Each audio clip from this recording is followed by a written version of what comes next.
सब वंदे मातरम के 150 साल पूरे होने पे मुझे इस चर्चा में भाग लेने का सौभाग्य प्राप्त हो रहा है, उसकी मुझे बेहद ही खुशी है।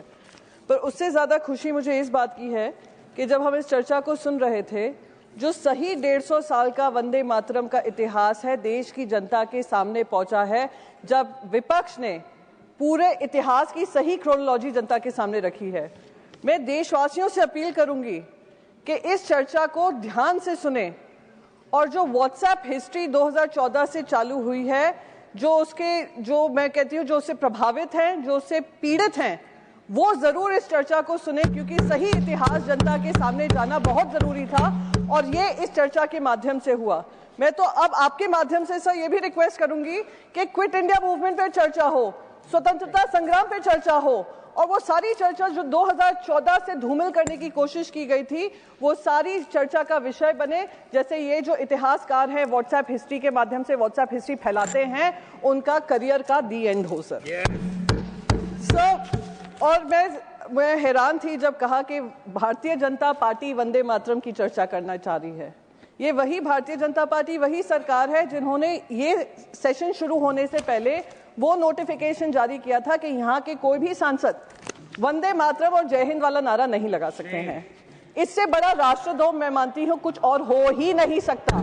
राष्ट्र विरोधी सोच हो ही नहीं सकती।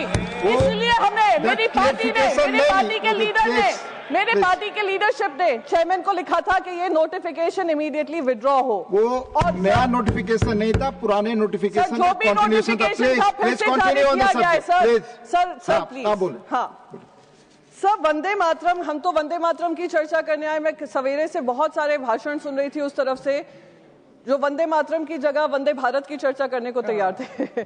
आप देख लीजिएगा, लोकसभा में भी यही हुआ है, राज्यसभा में भी। मैंने बहुत सारे लोगों को, उनका प्रेम उसी से स्पष्ट हो गया, कितना वंदे मातरम और कितना वंदे भारत में उनको अंतर पता है। सर तीसरी बात, प्लीज बैठ